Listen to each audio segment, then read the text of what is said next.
going to get to meet some hangers that are here. We're very excited to be here. And before we start today, I just wanted to say thank you and hello. I don't know if many of you know Megan, our New Jersey manager.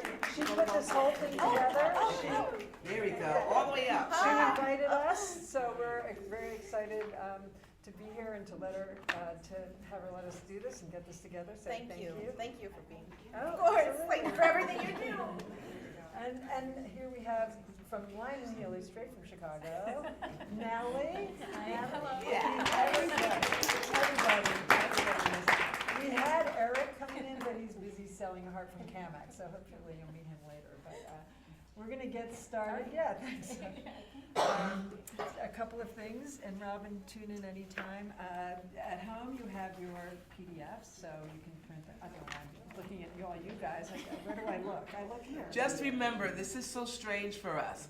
I'm supposed to be in my house playing Candy Crush down here and pretending I'm paying attention to you out there. Oh, I can't say that? Okay, see, and there we go. But we're glad you're here. The PDF is in your link, so we're sure Katie put it back up there if you need it. Another thing in your link I'm very proud of is the jumble. For those of you that do jumbles, I just want to tell you the first 5 people that get it on Zoom win a Hanging with the Harp mug. And here in our studio, Studio A, BBC, it's the first 10 that are turned in. So if you get yours done, turn it into Therese. The first 10. Turn it in.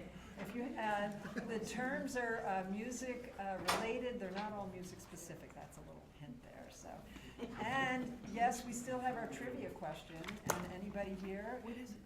What is a trivia question is, since opening in 1997, how many conferences have the Virginia Harp Center and the Atlanta Harp Center sponsored? Since 1997, how many conferences have the VHC and the AHC collectively sponsored? So you can throw your hat, and that does include beginning in the middle for those of you that remember beginning in the middle. So, but Robbin has been on me all day about, as you know, staying on time. So we got to get started here. I have the honor of I was going to say inviting Janet, but she's introducing Janet. She's already here, and our regular hangers will know her from her wonderful October presentation. She is one of the few harpists in the country that is renowned for both her classical and her Celtic playing. And both Lynne and Janet today have given a lot of information on these, but we're not going to just go through them. They're each going to do their own thing. So we're going to let Janet do Janet as only Janet can. Take it away. Good or bad, it's only the way I can do things. And we're live, so can we get a little, energy in this room? I'm like, wait a minute. We said we were live, so y'all can't be sleeping out there. Well, thank you, MJ and Robbin, for having me, and it's great to be part of the panel with Lynne. My little chat today for our harp hanging is talking about my experiences as a classical harpist crisscrossing into the realm of a Celtic harper. There's a difference. And my quick little backstory, as I started, I began my harp journey on a Lynne Healy Troubadour 1, the first model, which they ran from 1960 to 1979. And now the model is up to number 7. So how many here have started on a Troubadour? Yes, they were the only lever harp out there during my day, in our days, I think. We are definitely dating ourselves here on the stage. And I was able to find a teacher in Lancaster, which was about a 45-minute drive from my farm, my family farm. And in her living room, she had a gold 23 and a Clark Irish harp with shamrocks all over it. And that's the one I wanted to play. But it was broken. And plus, she was a Juilliard graduate and studied with Marcel Grangini. So she didn't really know Celtic music at all. And in that time, it really wasn't out like it is today, at least in our country, in the United States. So I started a classical journey with the troubadour, and then I moved up quickly to a pedal harp, they're transitional instruments. And then I spent a good 20 years honing the craft of the pedal harp, which took me to Curtis and Marilyn Costello, the Philadelphia Orchestra, who I just adored. So, and also I spent some summers up in Camden, Maine with Alice Shalafu. So the Salcedo technique was what I was entrained in. And then in 1996, I was very busy freelancing, and I pulled a harp up 2 steps, a pedal harp, and pulled tendons in both arms. And I couldn't play for 2 years. And they weren't sure how I was going to heal, but eventually I did through swimming and finding a Celtic loosely strung harp made by Stephen Green, who sadly has passed on, but his Steen harps still exist today. So that's how my career, plus I have some Scots-Irish roots in me, and I always loved that music. So I was really grateful to add this genre to my music making career, and I've been doing Celtic music for probably 25, 30 years. Started a harp orchestra, the Brandywine Harp Orchestra, of all Celtic harps and so forth. So that's my journey, and I'm sticking to it. And just to compare the 2 harps, I will be offering snippets of pieces from either harp so you can hear the difference, see what works, what doesn't work, and so on. Of course, the pedal harp is standard in its 7 pedals and its 3 notches. Of course, the 6-foot tall harp, 80 pounds with a dolly and such beauty, and it's expensive, and I just love them to death. And then you have the Celtic harp, which of course has our magical levers, which are a case in point by themselves. We have a 30-pound, the most about 34, 36 string standard model of a Celtic harp. And notice these are the squattier ones. We're not talking about the troubadour, the preludes, the tighter strung instruments. These are the more loosely strung, more conducive to fast Celtic playing, or slow airs as well. Of course, you can play anything on any harp if you want. But my little spiel today is talking about the Celtic music and the classical harp. The spacing is different. You can see wide spacings on the pedal harp. My spacing on this harp, which was made in Philadelphia by a retired, a World War II veteran. He actually stormed Normandy when he was in the war. He made 300 of these, and he passed on in 2009. So these are wonderful harps, and you'll get to hear them in a minute. But the spacing here, because we helped design it, it's pretty much true to a pedal harp spacing. So it's not too hard to go back and forth. And the tuning, of course, the pedal harps are 7 flats in tune. These little guys, it's a preferable choice of 1 flat, which I do because I like open strings, as opposed to 3 flats with the dusty strings. They like to tune the 3 flats, and that's fine too. The strings, we have the nylon, the gut, the wire. Here on these harps we have the nylon, the gut, and then we have these fun wound nylon strings. So that's what you don't see on your pedal harp. And then of course the thinner wires. So that's a big difference. The price, of course, is a very big difference. And also moving it is a big deal. This is so easy, you can carry it yourselves. When I was first playing the pedal harp, we didn't have dollies. Remember, we had to carry them ourselves. We had to get our dads or ex-boyfriends because they let us. When we were desperate. Yes, it's when we were desperate. Yes, exactly. So thank God for dollies. It's just been a blessing. So of course the major difference is the pedals and the levers. I looked on Google, and there's 14 different levers that manufacturers use. The most familiar one, I think, to most of us are the Loveland, which is on dusty strings, and some other harps. And then you have the Camac, which are on the Camac harps, and I think they're on the triplets, I think, as well. And then you have the Truett with those skinny little, pretty little things. But those are the main 3 that you'll see in the showrooms and so forth. I noticed over in the showroom they have a lot of these shorter Celtic harps. You have the Isolde, they have a Dusty, they have a Salvi model. So make sure you get over there and try some of these things. Buy some. So I'm going to just ask a question here of Therese or Kayla. Doesn't Dusty Strings, don't they use Camac leather sometimes? They do. Yeah, They do. yeah. Okay. They've started Because I to think use- now pretty much you can order So not only can you buy a harp this weekend, and on mine, you can also get it custom. Yes, she is working Ah. commission. I am getting commission. No, but I'm the work for Prosecco. Yeah, she just said we'll work for Prosecco. Prosecco. No, eggs. Oh. He'll work for eggs. We'll work Yeah. for eggs. Or an omelet for We breakfast can't afford tomorrow. you. Well, of course, as a pedal harpist, how many are you pedal harpists out there in our live audience? Hi. Our job is to make look like there's no pedals there. We're part of the music, and then we do it very quietly. Well, with the lever harps, people see your left hand moving. There's no hiding it. So, as a lever harper or Celtic harper, our job is to incorporate it into the music, just as establishing, presetting your fingers, muffling, tuning. It's part of the musical experience, which I am going to show you now.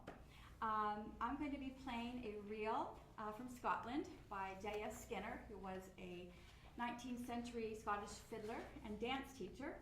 So in this arrangement by Patsy Seaton, it has a lot of levers, accidentals changing, and a lot of these little treble or finger rolls. They call them trebles. So I'll just do a little quickie of that, and hopefully after my driving with my fist like this, I can get these fingers limber for you to execute this wonderful tune called Carney's Canter.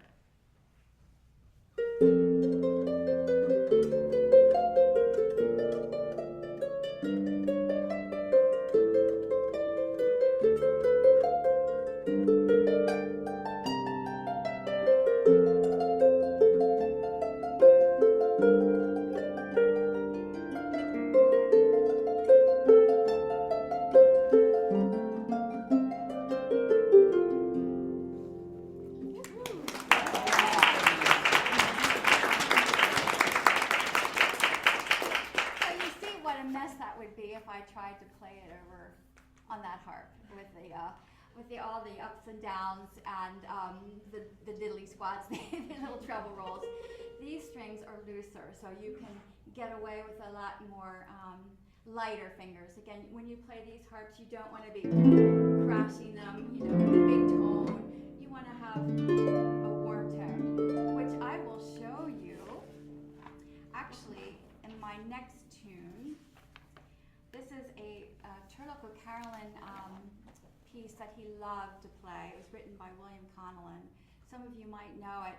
It's a beautiful Irish air, and it executes the warmth and the gentleness of an air, also with some ornamentation. So this is Carolyn's Dream, or Molly McAlpin. I'm so proud of myself for remembering my B's need to come up.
Energy that I did on this harp, it may sound like this. It doesn't have to be like that, let's go with warmth, and that's what you need to do with these harps. Play them a little more genteelly, a little bit lighter touch. The salcedo technique has us doing a lot of closing finger action, and I do like to do that on these harps, but it's a very light touch. Marilyn Costello would always say it's weightless energy, and I like to feel like when I'm playing these harps is like air's moving into my face. I can feel the air moving, so that gives me a nice full extended finger, and it feels good. And I've been playing for 40-some years, so I haven't had any injuries except for moving a harp. Of course, with these harps, it's very important to get the correct technique, and which means strong fingers, strong hands. Also, a relaxation is just as important as strength in playing the pedal harps. Another tune that's very familiar in the Irish community, and also I think pedal harpists should know it too. It's the Brian Boru's March. He was the first and last High King of Ireland. I know you've heard it a million times, but it's important because there's a Brian Boru replica, so to speak, at the Trinity College in Dublin. So I'll just give you a little snippet of that. Also with the Celtic playing, some Celtic players, you'll just see their left hand up the whole time because they're doing drones, open fifth drones and so forth, and they want to muffle, and because we tend to be a little muddy, we can be if we're not clean about it. So the open hand technique is really something that you use a lot.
Anyway, that's part of the competition.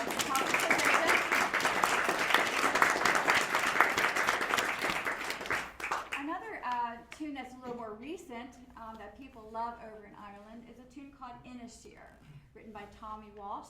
It can be played as a waltz or a slow air. And this is an arrangement that I did for my harp orchestra. There's two parts, but I'll obviously play a little bit of both to give you a sample.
Switch over to the pedal harp.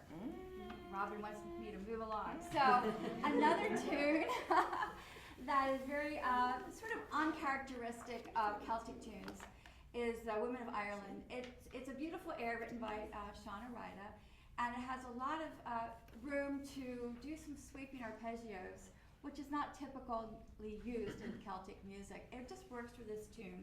Another thing that isn't typically used in Celtic music are glissandi. Sorry, but it's just not a big part of their style. So anyway, this is Women of Ireland.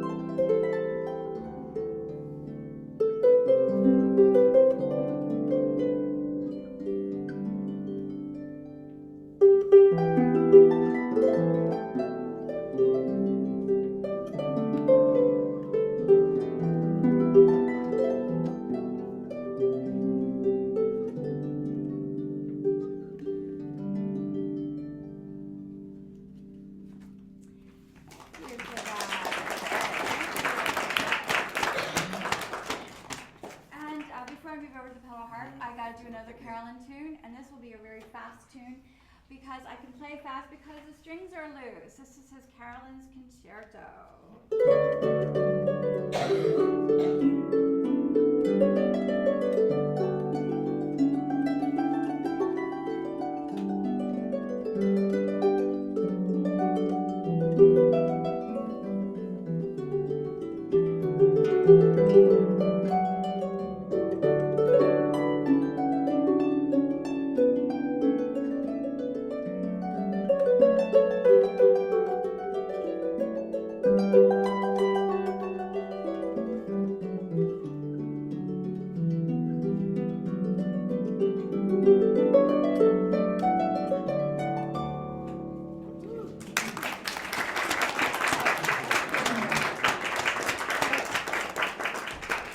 I think another advantage to Yes. playing the Celtic harp is you get to tap your foot.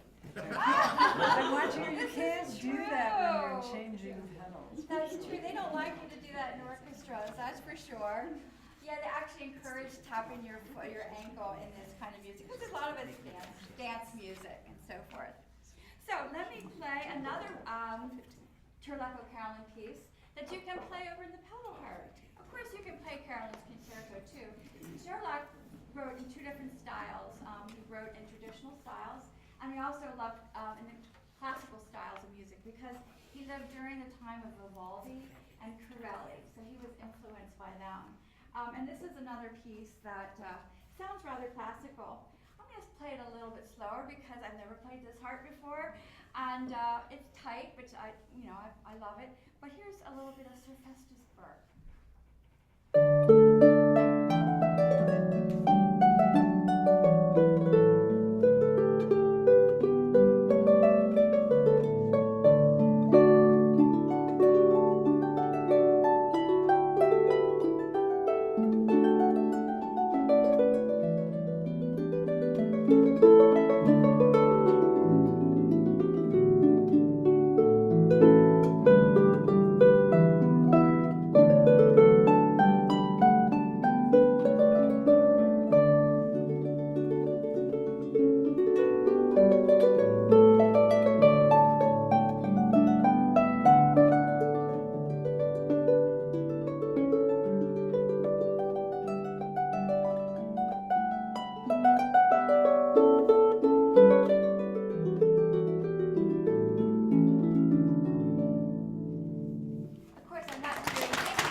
Robbin won't let me.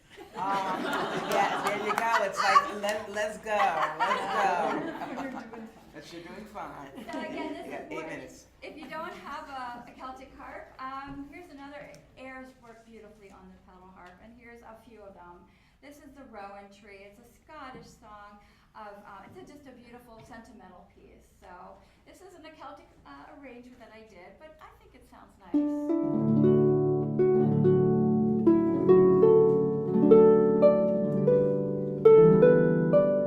Anything sounds good on this harp.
notice in here, we're really excited and it's beautiful, but I appreciate y'all working with me because you're like, okay, 2 claps, let's go. So we're moving along fine. Another very important historic piece in the Celtic world is the Skyboat song. How many are familiar with that? Of course, Prince Charlie escapes after the Battle of in Culloden in 1746 on a boat to the Isle of Skye. So here we go. Celtic harp played on the classical harp.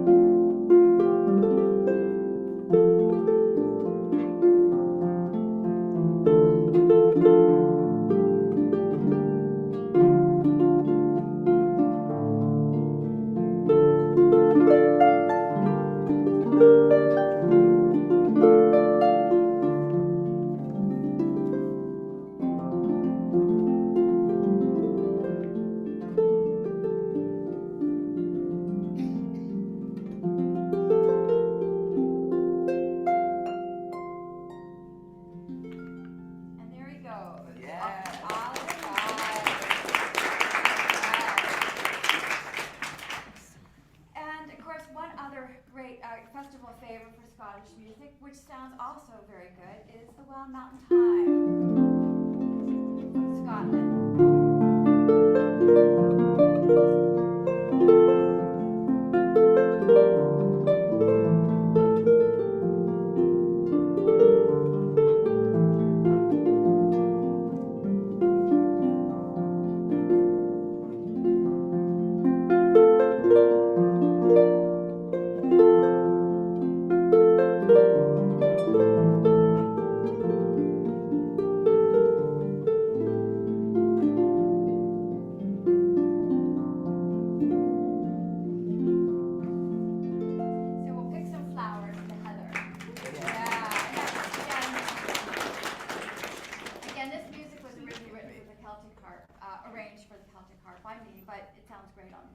To develop other genres when you play the pedal harp.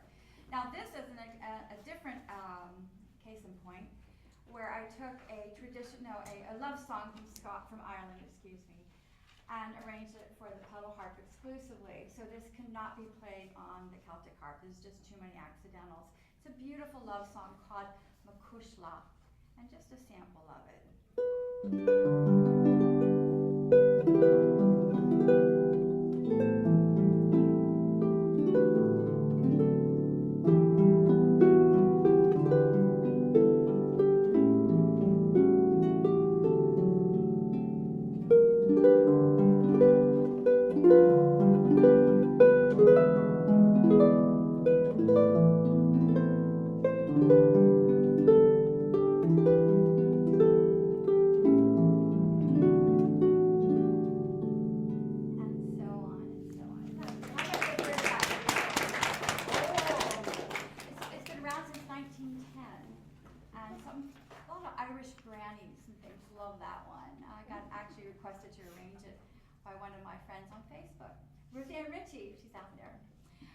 Of course, now I'm going to wrap up my 2 minutes left.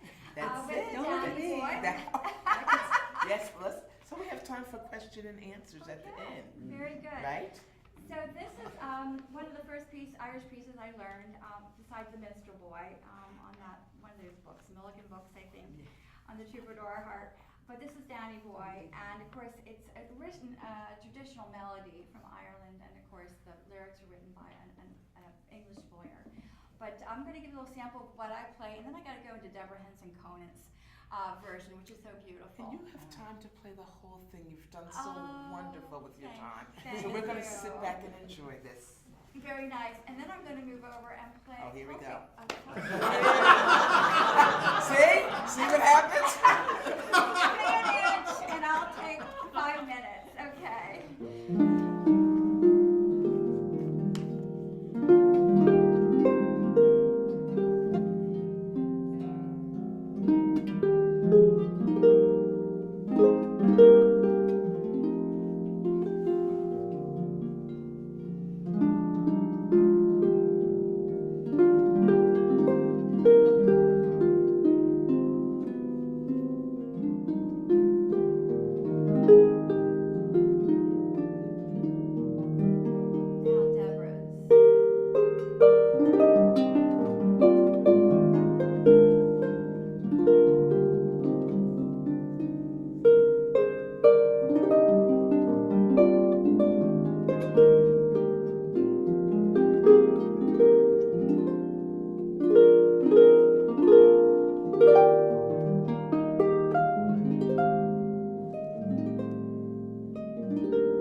not work on the Celtic harp. So let me play a Celtic harp arrangement that is a little more Playing accessible. Danny Boy again? I'm playing. Just checking. Just checking. This is the grand finale. Okay.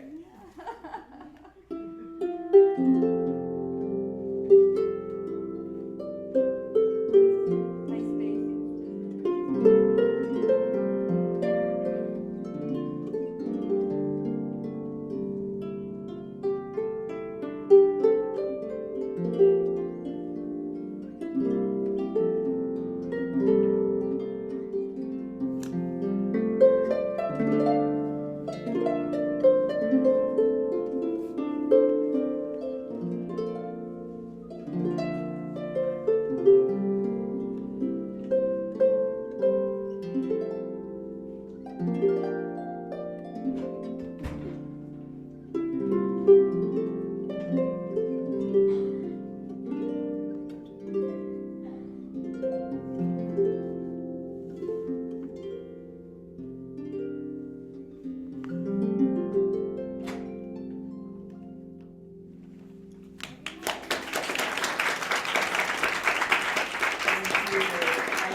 To do a Q&A with both our beautiful, beautiful artists. And so I think if nothing else, one of the biggest points that Janet gave you right now is why all of you should have at least a letter and a pedal harp. How's that? How's that? That gives you another glass? I also want to say how wonderful it was, and I hope that the sound came through the Zoom. Oh my gosh. To go back and forth. I mean, I've listened to them separately, but I've never heard them done. Yeah, it was wonderful. Thank It's you very really, much. Thank you so much. And really, stay around for questions. But before we this little halftime here, we do want to say that under a chair here, don't get excited because we're not giving everybody a harp. Somebody pointed out, I don't know, this is not the Oprah. But under one chair, there should be something that says winner. So if you want to check under your chair. Check under your chair. This is your stretching time too. Get a nice stretch. And there is a tag. Under the other chair, it says chicken dinner, right? That's what I know.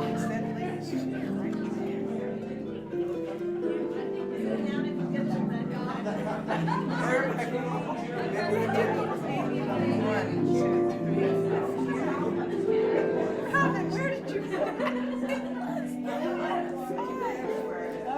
It's full. There you go. That's it. I said 5. She told me 5. So I told her 5. It was 5. And the lady that went to the bathroom was not sitting there. Wink, wink. I was like, come on. Yes. you are.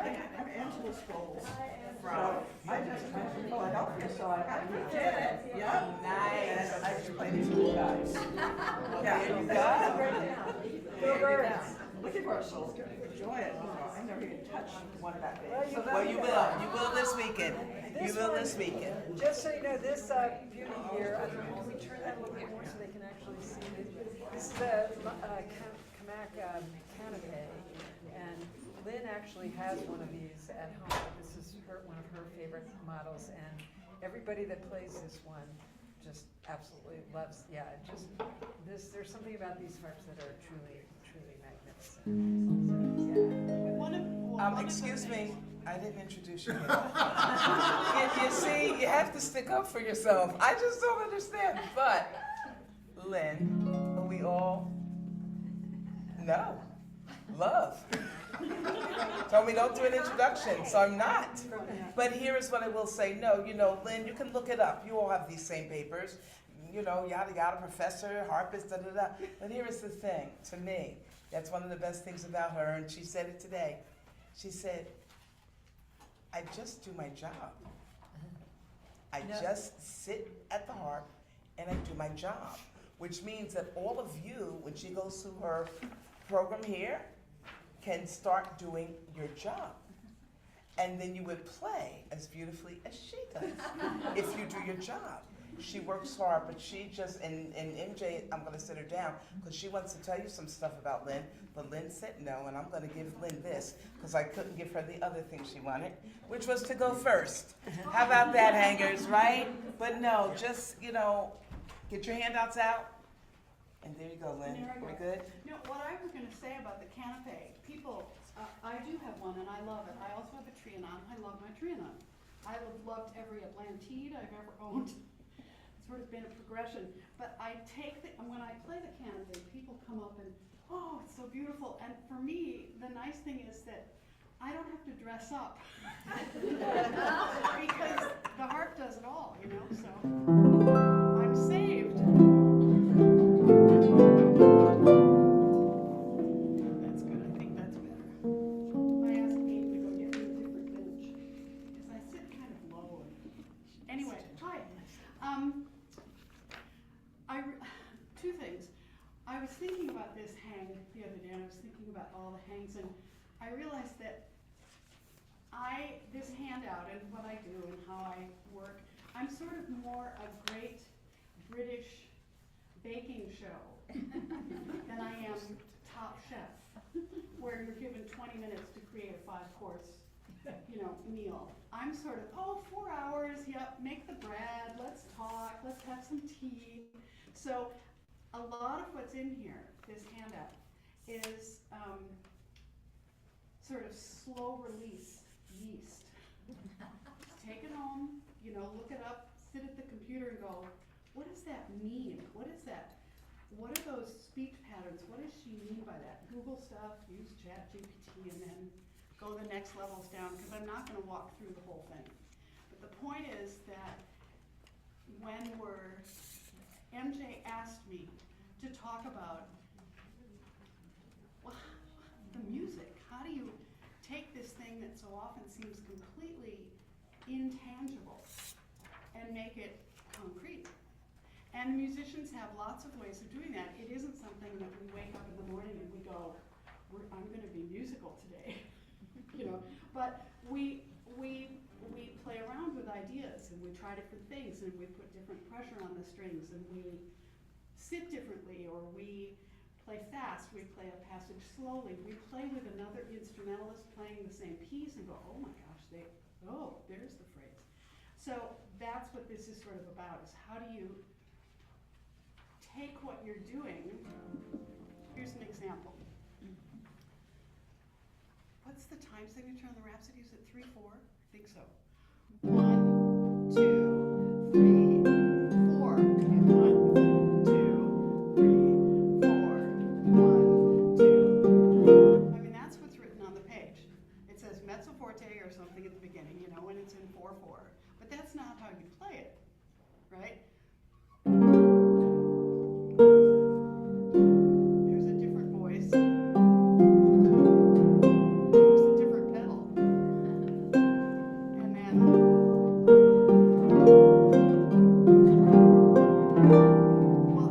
what is all that?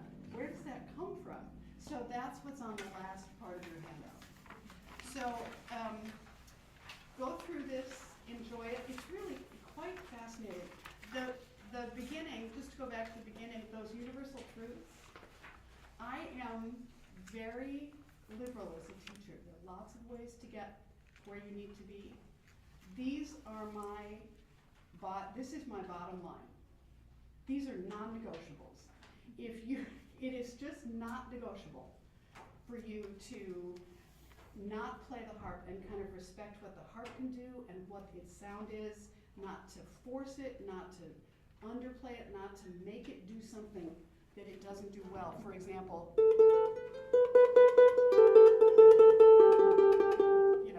what's the point? Play an instrument that was intended to do repeated 16th notes, Anyway, so do something good for the harp, no matter what you're doing, what instrument you're playing, the choices you make in the pieces, the arrangements that you choose, make them enhance the harp itself. That's critical. The durable, reliable, and resilient technique, I don't care how you get there, just get there. Because we can't really make music if we aren't always going to the instrument in a way, you know, that makes it possible for us to be reliable. So those are my non-negotiables up there. And the singing thing, anybody who knows me knows that we gotta sing, so just sing it all. Okay, so if you look at the large Roman numeral number 2 on your handouts, this idea of contrast in music.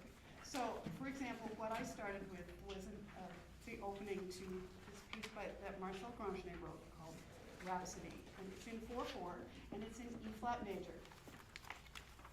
And you go, well, that's not a major chord. What's he, you know, there's E flat major, right? So the first, you know, the first chord of the piece,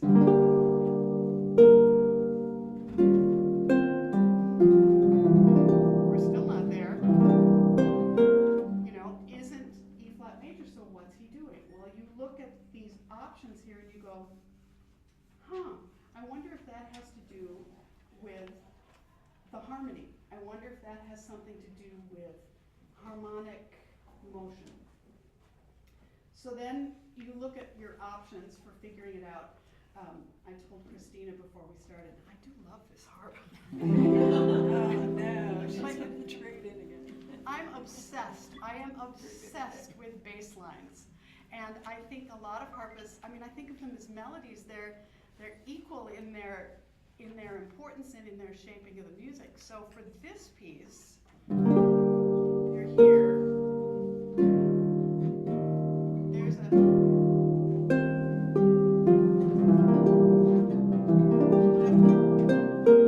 you have to go, well, why is he making that harmonic motion? So this is one of those pieces where you can look at the bass line. Here's another example from this piece. So G and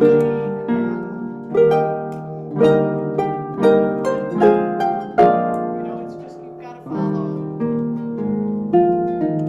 and then it goes all the way down in the scale to E. So the emphasis isn't necessarily here on the top, when you land, I don't remember where I was. So you're here. Yeah. Well, sure, that's nice if that's a melody note, but unless you're hearing the D against it, it's not very interesting.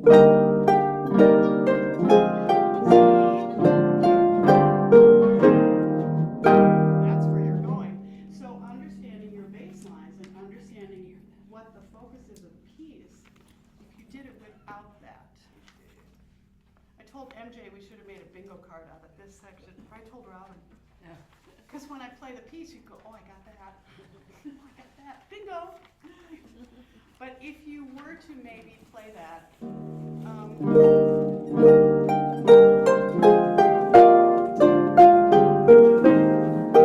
has a whole different feeling than if you're really hearing what that bass line is. I hope it does. Did it sound No, different? it does. Oh, okay, good. It does. But we decided we're not letting you anywhere near that harp. Janet needs some Not strings. today. Not today. Got it. So this list of options, these came about because my career has almost exclusively been as a teacher. I'm not a soloist, I'm not a concerto player, I'm not out in the dresses, I don't do all that stuff. I leave that to the ones who are really pretty. She's pointing to Christina Finch. Yeah. What I do is teach, and sometimes students come in and they have what we would call an innate sense of what to do, which is really simply that they've been steeped in this discipline or in music or whatever. They've been playing soccer since they were 2 years old, and so they know how to move. But a lot of times students come in and they don't have that, and they may look at a piece of music and deliver the notes on the page. But they don't have the language to say, well, what can I do to make a difference? So I came up, these were the result of teaching a lot of people who needed kind of the scaffolding to say, oh, I'm gonna pull from that, and I'm gonna pull from this, and I'm gonna try that here, and I'm gonna try this here, and then putting them together. So this idea of effort, there's, you know, if this were easy, if being a musician were easy, anybody could do this. And you can't. It's really hard. It's hard to do. It takes effort. And playing the music takes effort. I'm not saying it should sound hard. You know, or at the end you want to go, oh, it's so hard. But there's effort in music, and a huge part of how an audience engages with music is when they see that there's tension there, and it's going to go somewhere, and then it's broken. And if a musician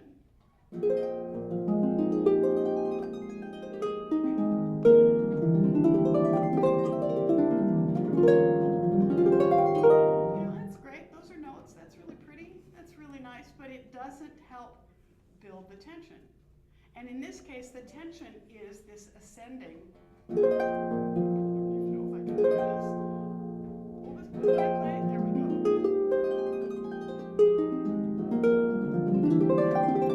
That ascending melody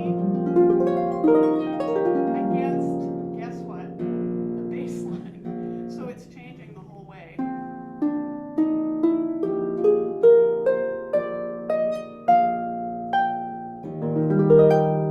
You know, you have to really feel that in the music, or it's just the notes on the page. So that's what this list is about. One of my favorite ones was the idea of what's new. Because students will often come in and they'll say, I don't know what to do with this. I don't know what to do with this piece. It's all the same. You know, how does that go? You know, it's all the same. And I go, no, it's not all the same.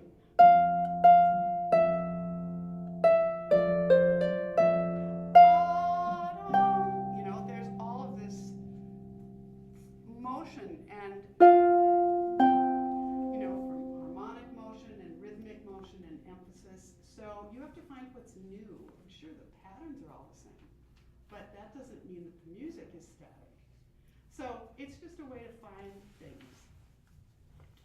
If you've played any jazz at all, and I have not, but weak beats are what it's all about. 2, 4, 2, 4, ba-dum, ba-dum, ba-dum, ba-dum, ba-dum. And Charles will be teaching you all about this. Not 1, 2, 3, 4, but 1, 2, 4, 1, 2. So that's where the interest happens, and so much of the music.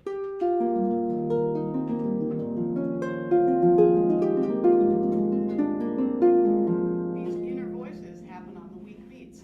So get used to playing instead of thinking of just the melody there.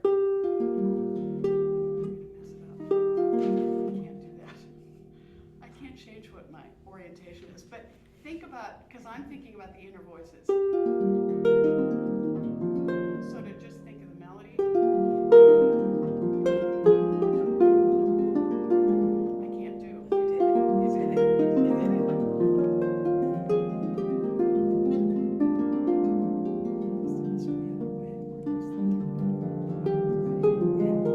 You know, the weak beats are what's interesting. Anything that's the same, change it the second time around.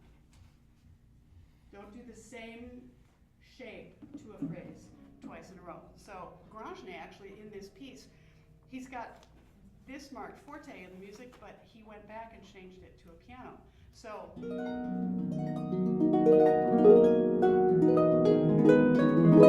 then it goes, you know, and then it goes to forte. And he realized that doing the forte twice did the thing that later is about, you know, high points that arrive early are rarely interesting. Have you ever noticed that? Like when the villain is standing behind the victim, you know, and the knife is you know, and you think it's going to happen, and you think it's going to happen, and it doesn't. That's what keeps your attention. But if it's, whoop, head off, what's the point? So delay those, make your phrases long, and use the idea of tension and release and delayed arrivals. Anybody want to take a, can I ask a question? Is that okay? You can do whatever you like, because your time is For how long? good. You have half hour still. Oh, that was the wrong thing. Oh, you had the right amount. You had the right amount. You just talk really fast. She's on the. It's the same watch.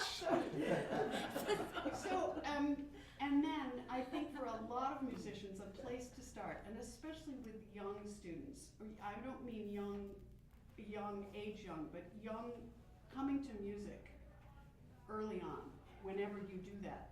This idea of pitch and volume going together, that works really well. You can begin to teach by as the pitches get higher, play louder, and then as they get lower, play softer. And this is a place of departure. And sometimes I actually have to go all the way back there and start with a student, because it's the only way to get their ear kind of aware of what's going on. Doesn't happen very often, but sometimes it's a good place to start. So, in the absence of anything profound, just go with as pitch rises, get louder, and as it May I ask you a question? goes down. Was that sort of just accepted and done on a regular basis in Baroque music generally, or that kind of crescendo, decrescendo with the line? No, Because I think as a what you're- harpist, I haven't had a lot of Do you know where Baroque that, music. well, where that comes from is actually the beginning of the orchestra. So when orchestras started, the instruments were like this big, and they had a range that was comparable. Everything was wood. Nobody made any noise. And the only way to make a crescendo was to add instruments. So the German there was an orchestra in Mannheim that was the first orchestra to do this. Christina's laughing. Christina's Finch is like, because it was probably on your doctoral exam. So what they did in the orchestra was She only got 15 now. to make volume change, they would play the same notes, but they would add more players. So it started with 4 violins, and then 8 violins, and then 16. And the orchestra ended up, in our terminology, we call it the Mannheim steamroller, because the only way to get volume was to increase the number of instruments playing. So there were no dynamics. Dynamics didn't exist because the instruments in the 16th and early 17th centuries were not capable yet of being sustained in ways. All the strings, I think, were gut. Maybe I'm wrong, but violins, I think everybody had gut strings, and they hadn't come up with how to do the wire strings. They hadn't come up with a way to put pegs in a lot of instruments. Flutes were all wood. The oboe could play like 5 notes, So all Those were the good old days. But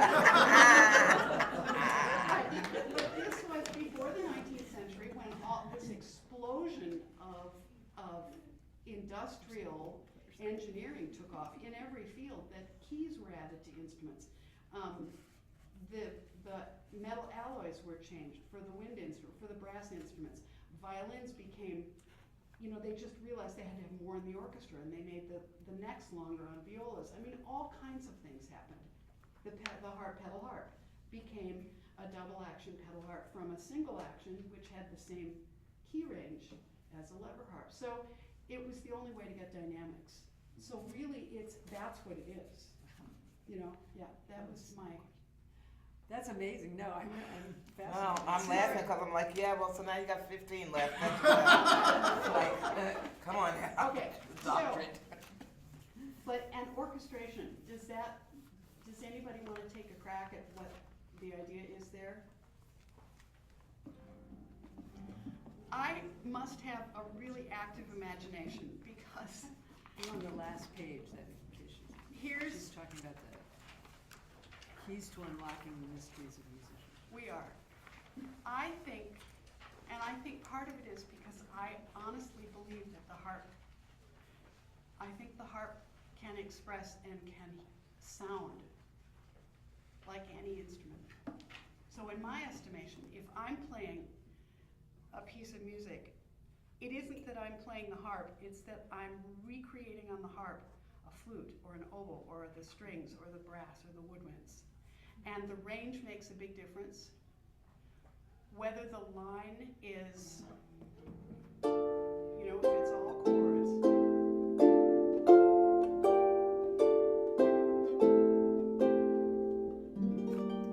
You know, you're trying to blend with a string quartet or a very small string section. So if a harpist comes in and goes,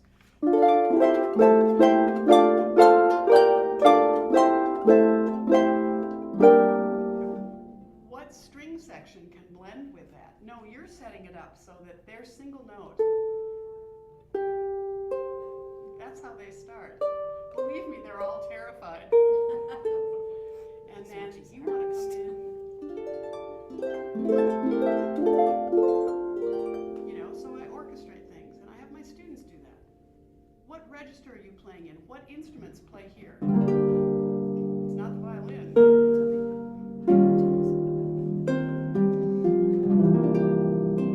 You know, you've got to figure out in your head what those colors are. This is another one of my favorites for that. A beautiful sound is one thing, but color on the harp is something completely different. So, there's a harmonic.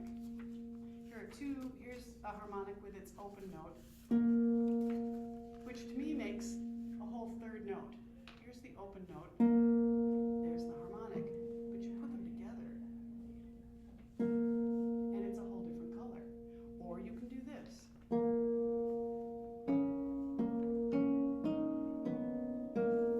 can miss all the harmonics.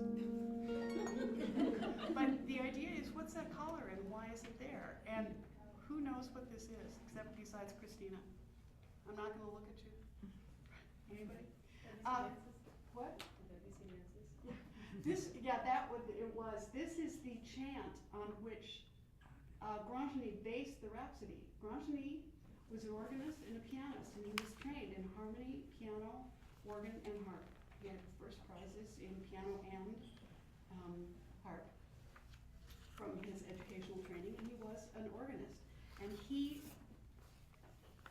you know, I'm in a gigantic cathedral when I'm playing this, and it's just resonating.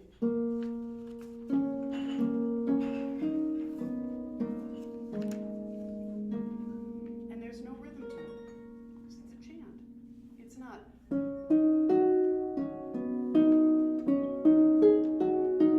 You know, it's much freer than that.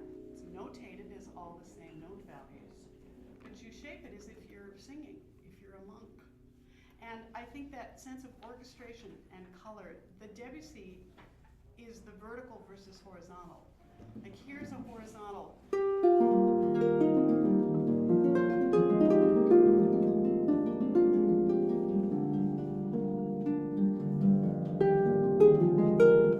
But we often get music that's very vertical, right? Everybody's moving together.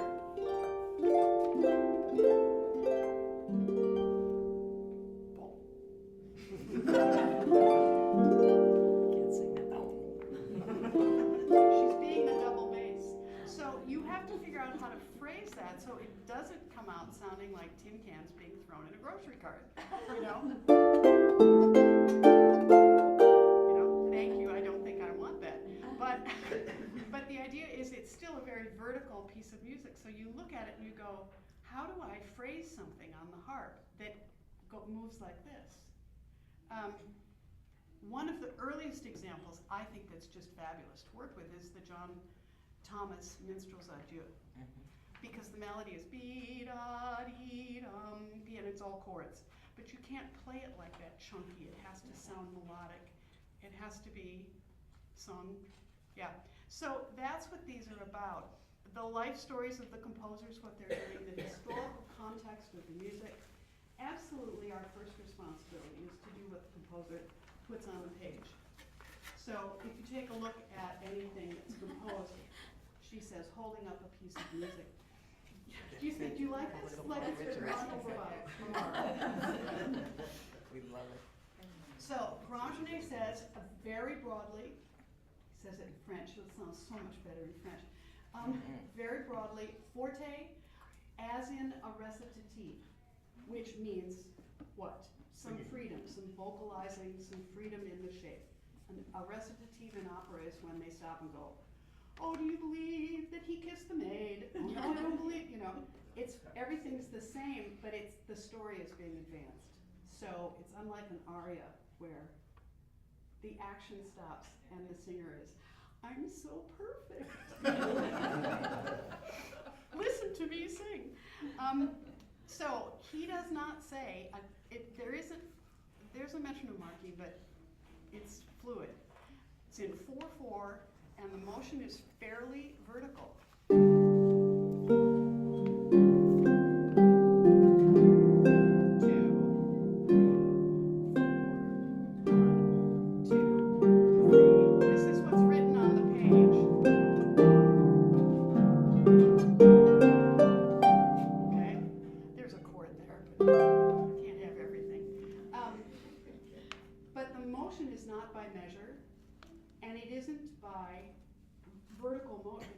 It's all horizontal. It's like he's sitting at an organ keyboard, and his left foot is going half note, half note, half note, half note, right? And it's being held. That sound is held. You would never muffle those notes.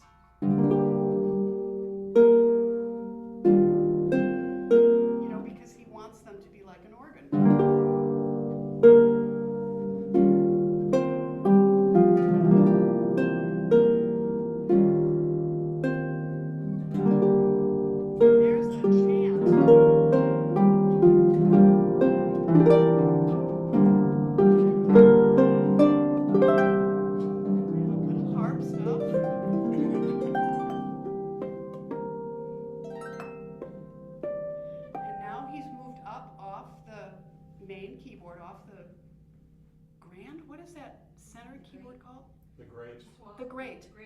Great and the swell, and he's off into, and he's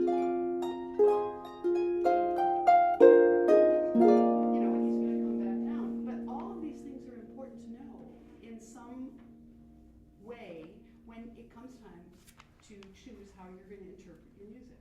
And I'm not saying you can't do without it, but draw a picture. If it works for you to draw a visual, paint a picture of what you're hearing in your head. Sing it. Do all the time. It's not going to happen.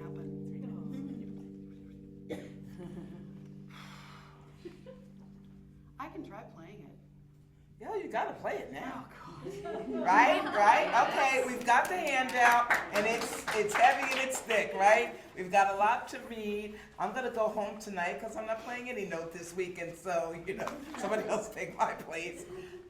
It's been so wonderful and so neat and different to hear all of this. You've got so much here. Please make sure you keep them. But yes, we want to hear this Rhapsody thing. That's the Great British Baking Show thing. It doesn't happen fast. Yes, but that finale, man, when there's just 3 people left, let's go. It is, what do they call it? What do they call when they bring up that last thing? The showstopper. I want the showstopper. Let's go. Oh, God.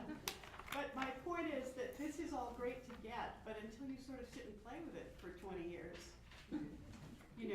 it doesn't become ingrained in you. And anyway, it's a place to start. I'm just going to quickly add, because not all of us can play the Grangeny Rhapsody, but all of this can be really factored into, as a teacher and as a player, into even very simple music. Oh. Everything she's talking about can be incorporated into learning any piece of music.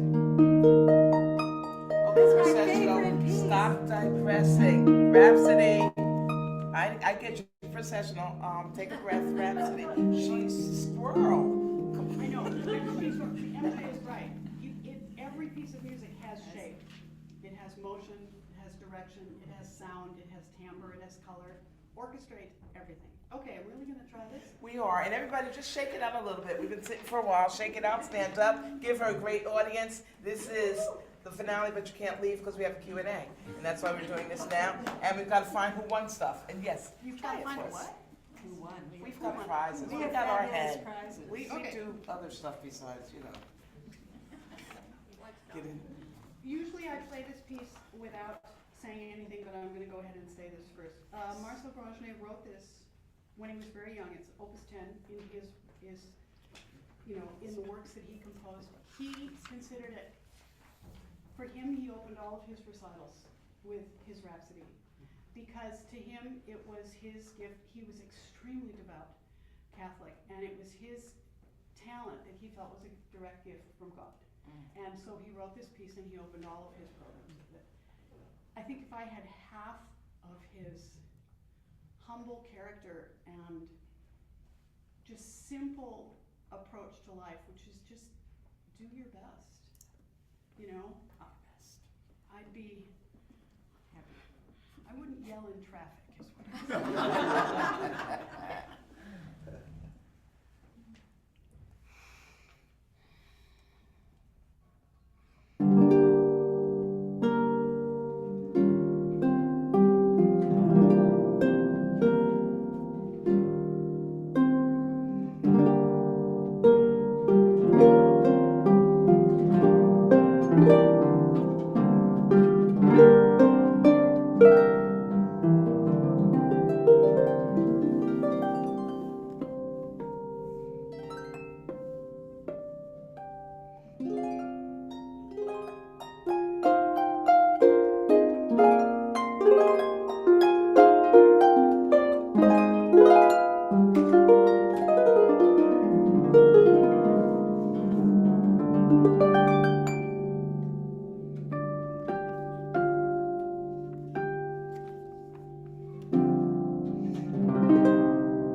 And get in, but I also wanted to do the really important thing, the answer to the jumbles. How many of you got your jumbles? Did anybody get the jumble? Yes? Okay, good. We'll get the first 10. If you didn't get it, it's Largo, pitch, Celtic. The last one's a little tricky if you don't know your theory. It was Ionian. And the phrase was harping on it. You only had 3 people to go. Turn it in if you got it. Go ahead. If you got it, turn it in. Anybody have There's any 2 more. guess as to how many conferences we've had?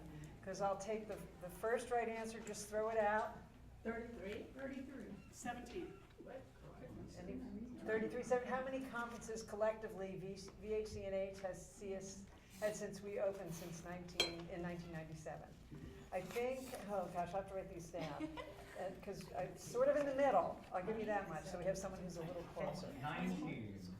She's the closest, I'm giving it to her, it's actually 26. Because there were some years we had beginning to middle and Princeton, all those wonderful things. So I really want to just say thank you so much for being here. We're really excited to do this live. Katie, thank you. Katie's still there doing it for us. Christina, turn the camera on yourself. There's our wonderful. Yeah, ask Katie if Our there are any girl questions. Friday, Saturday, Sunday, Monday, Tuesday, Wednesday, and Thursday. She just does absolutely everything. So we're going to open it up to questions. And anybody have any questions that they have for Lynne or Janet? And Katie, anybody there? I'm so without my computer, I can't see what's going on. I'm watching the chat. Okay. Questions? There we go. Please, yes. Talk to us about purchasing a harp and what to look for, either in a pedal or a lever harp. I'll take it. We did not plant her. That's my cousin back there. It's like Jan Jennings at the beginning of the No, it's middle when me she would back play there. all her pieces and everybody thought we planted Jan. Can I go first? Sure. Do what feels right. You're going to sit down behind a bunch of harps and one of them is just going to feel like it fits you. I agree. No. That's it. and No, sound. you're right. It's all about the sound and the feeling. And what are you doing moving my harp? So that she can see you, and technically it's still mine. And Janet, you were saying something. Oh, I was just gonna say, try a lot of different Yes. Celtic harps. And this is the place, I will say that, I will put this plug in, this is a place to do it even if you're not, I'm sorry to No, interrupt, Jen. no. Even if you're not looking for a harp, you should play, we have everything here, more than you'll find probably anywhere else in the Actually, States. Yeah, that's a right good point. here. Yeah. Any opportunity you have to play a different harp, you know, play And it. I'm sorry, Janet, that Oh, was. also, maybe have a friend who's a pretty good player, and you can listen to them play. That's a big part, because oftentimes we don't get to hear what it sounds like because we're sitting behind us. We have a few good players here this weekend. And someone to Daniel, play. I'm looking at you. There you go. And So remember, anybody- MJ, your mother played for me. Your mother played the Ariana for me. So Really? that, oh yes. Before she decided she didn't have to call the police because MJ had given us the key to her store and it was like midnight o'clock and she lived across the street. She was like, what? Yeah. So, but her mother played. And what Lynne said, I'm telling you it's true because I'm not that girl. And one year I played a harp here, and it was my harp, and I got home. I didn't do it, but I got home and I called David and said, "Oh, I'm still there. I want to save it for me." I hadn't done it, but I have it now. I did ultimately buy it, but so don't do like me. Buy it while you're here. Was that the salary or what? That was my black babinga underneath dusty strings. Oh, That's my number. Nice. I was wondering what harp it was. That was Yeah. my question. Yeah, it was my dusty strings. I still have it. Wow. Any other questions? Aiden? I have a question for Lynne about Grangene's Rhapsody. Do you want your money back? Is that what you're No, okay. So you know a lot about the piece, and I heard a rumor, and I'm asking for confirmation. Okay. So I heard that Grangene's wife absolutely despised Rhapsody and would have to go out on a walk every time he started playing it. It's, Is that I true? don't know that story. I know that I never learned it when I was in school because Jane Weidensall, who I studied with Grangene, had never learned it. And she studied with Grangene from the time she was 13 years old. And periodically he would say, "Oh my dear, you must learn Ma Rhapsodie." And she would go, "Oh, Mr. Grangene, we've already done that." There you go. That's all I know because Jane would tell me that story repeatedly. But and she just couldn't abide it, you know, and so she didn't want to learn it. And I mean, I only learned it a few years ago because I had a student who came as an incoming freshman and auditioned with it, and he just came to studio class and played. One of my other students turned to me and she said, "Do you ever fire students?" I mean, I was just, the way he played it was just remarkable. And I thought, oh, it's about time I learned that piece. Anyway. Anybody else? Yes. Do you have any suggestions for a pedal harpist trying to transition to playing a Celtic harp and the different feels and getting used to Interesting. that? There's a gal right there, case in point. She just got a dusty strings, and she's had a line in Healing 23, right? And now it's a matter of learning repertoire. It's just there's so vast amount of pieces that you can learn. What technique did you study as a pedal harpist? Like Marshall Grangene, that. Okay, yeah. You can use the same technique. We don't use the gestures as much because you don't really need to because it's smaller, so we're not doing a lot of gesturing. But the technique is pretty much the same, except just use a lighter touch and get used to the levers. And Janet has lovely arrangements. We carry some of them at the Oh, harp, but the thank rest you. of them are on her website. She has beautiful, beautiful arrangements. Thank you. Did that answer your question? Yeah. Good, thank you. For me, the transition was all about the lever changes. The Yeah. notes in the hand. But get some things where you can just practice doing this and coming over the top and you know, because it's really different. It's like my left hand is like, what? But it's Make also sure it's you're- also an instrument that you can really play for the rest of your life and never move anything. Louise Trotter used to always say, "Why do you bother with all those levers?" And I'm like, "Well, you wrote it on this song," but she really, as she kept going, she was like, So, Wait, and then there's there so was- much music. Then there is Ray Poole, who's just the opposite. Ray Poole, who just, Never. yeah, if you've heard him, or you can go online, we had him, he was one of our guests on Hang with the Harp. Watch him play, Oh my gosh. because physically, the coordination It's with the levers is just unbelievable. And so remarkable. many, he does all these jazz It's just arrangements. remarkable. It is. Yeah. Kind of along those same lines, are there any, like, what ornaments would you recommend studying and learning as a Celtic harpist? I am happy with trills, but I feel like there are others. Well, the big one is the little finger roll. That's something that you'll enjoy playing. You can just use a cut, which is a single roll, or just a single grace note. And then you can do a double cut, which is just like 3/2. And then when you get better, you can add your thumb and you can start to roll like that. And if you really want to, you can add.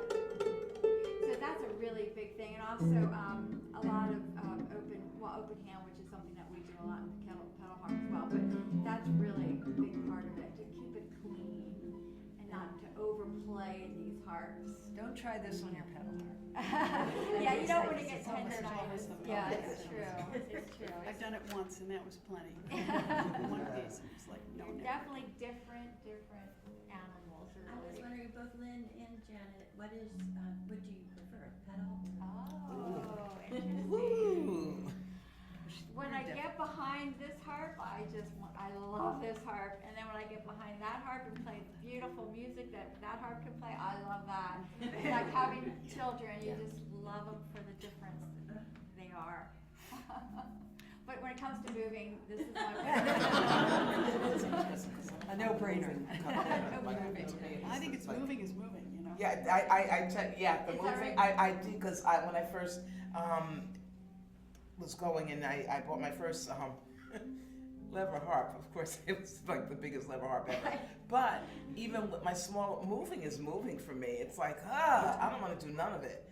Moving is moving, and so don't let that deter you. You know, just make more money and pay somebody to do it. We all love our instrument, obviously. I'm looking at Jane too, because you have a big one now too, right? Yeah. Yeah, and it's I go back and forth all the Oh, time. do you? I know, yeah. But I particularly chose, a Pratt lever harp, which has the same tension. Okay. Because I thought that would make it. Right, then going back and forth is a little. And the spacing is the same too. To me, it's the spacing that, the dusty Spacing. strings are a little thinner up here, spacing wise, and I would struggle with that, but, I like the tension isn't so much of a difference. You just play lighter, but it's the spacing that is challenging, going back and forth. And they're right to play, and play. And when you go in there and play the same piece on That's a good each. idea. Oh, that's a good point. That's a On, great on idea. each Or harp, ask- so or that ask you really somebody can to- kind of as I said, compare it there's for you. Plenty of harpists around here that can. Who's play for looking you, to you can take expand them. their pedal harp I like that. repertoire to a lever harp? Anybody out there? We have a few that are wanting to. I didn't know whether it was the Queen's wave or It's a question. Got Our friend panelists, you said that Grandgenet saw his musicianship as a gift from God, as a Catholic. And I've heard that Henriette Renee, she went to Mass every morning, and that she did so at a time when she was on the hit list for the French government, because that was an act of civil disobedience. She was a radical at the time. So, kind of in that mind, I wondered, both of you as panelists, or maybe all four of you, like, what is it that sustains you, or what are you in communion with when you're making music? I know there's the technicals and everything else, which is important, but what is it that keeps you on the inner part going into it, especially later in life? Okay, this is going to be the last question, so think, ladies, and let's answer. No, because I'm the time girl. Can I, before we leave the idea of trying a harp, there's a temptation to go in and show how much you can play. Don't do that. Just play in sharps, naturals, and flats on every harp. Hear what the sound is. If you like the way it sounds in sharps or with all the levers up, that's when the most tension is on the strings. And if it still rings and you like the sound, go for it. And just play the same piece. Okay, I'm done. So, I'm just gonna say, I think what drives me is singing. I love beautiful singing, and I sing through my fingers. And so when any music I play, it's singing. It's cantabile playing. When I do a tricky piece, I'm singing the rhythm. I'm going 1 and 2 and 3 and like Claire de Lune, 1 da da da 4. I'm always counting inside, or singing. So that's what moves me forward. And I just love it. I love generating vibrations also, or sustaining our health, I think.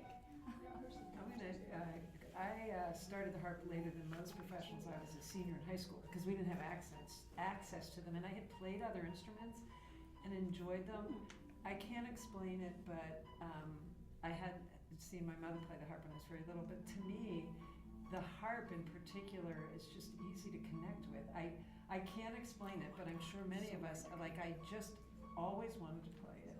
And when I started it, it just, I don't know, it just fit. I know that's not exactly what you're asking, but you know what I mean? I had to have it in my life. And I've been injured over the years many times, and I keep getting back on the bench. Just because it calls to me, and it's the instrument, it's not just music. The violin only called to me when my mother would hit me over the head and say, Lynne? I don't have an answer for you, because I have a really, honestly, truthfully complicated relationship with the harp. And I have trouble letting go of my analysis as I'm playing, which means I don't transcend often when I play. When I do, it's really kind of cool. But a lot of the time I'm solfeging, and I'm saying chord names, and I'm going, please get me through this, Lord, please. And I know that's not the right... religious aspect. You're up. Baby Jesus, help me. Wow. Baby somebody. It's baby somebody. It's same. She said her complicated relationship. I didn't want to play the harp. I didn't want to do anything but Barbie dolls and jacks. So that's a story for another day. I didn't want to play. But in our house, we had to do an instrument. I picked the one I thought they couldn't get, and they got it. That's the truth. That's the truth. But now, for me, it was beginning in the middle with them.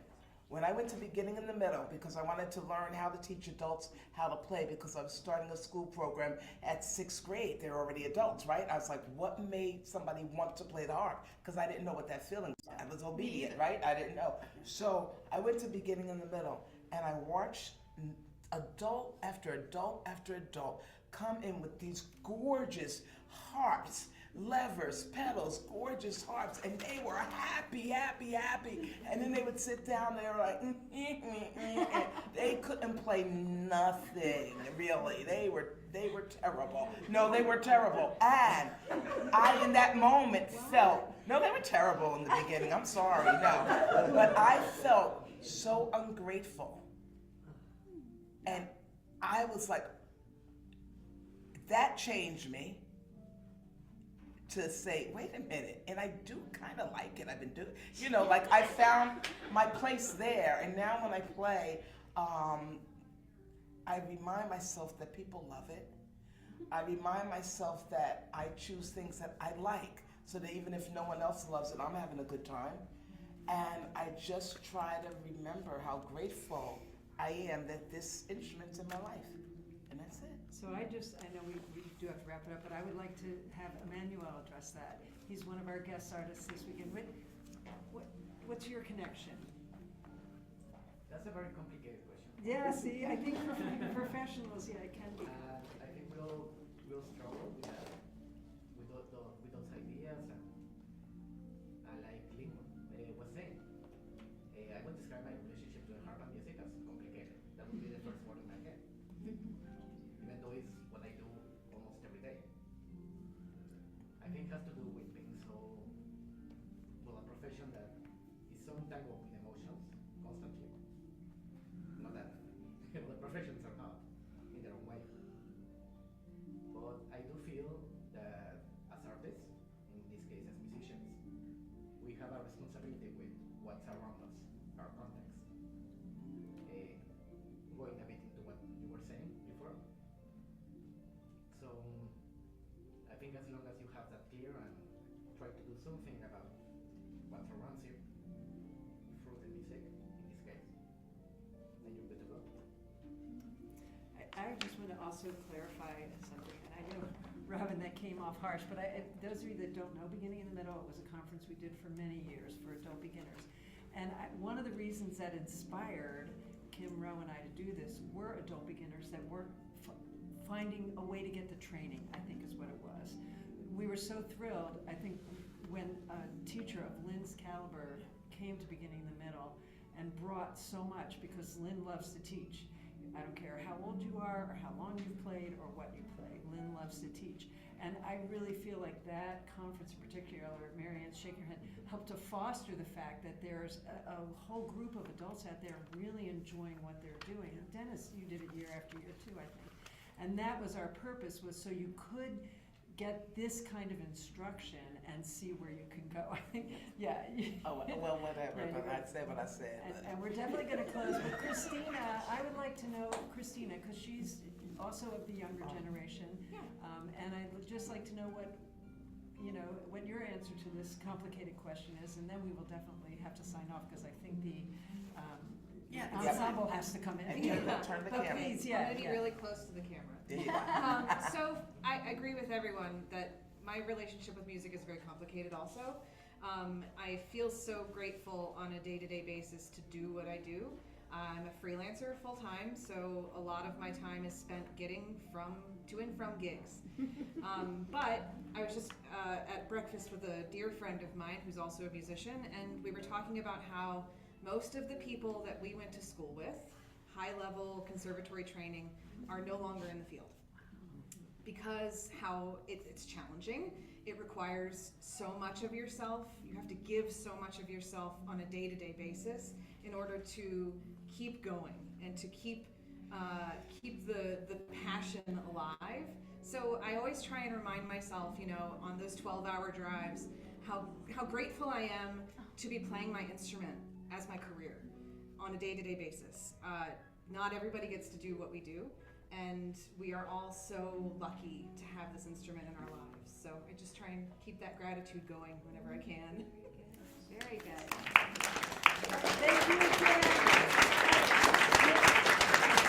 Yes, we're in for a wonderful, wonderful weekend. I mean, wait till you hear this young man. He's not as young as he looks, I'm just gonna say. We all think he's like 20. He's not. And the concert tonight is gonna be spectacular with Emily. It's gonna be so much fun. You have Charles, and then you have our very own Robbin MJ. Thank you for being here, and we'll see you throughout the weekend. Thanks for coming.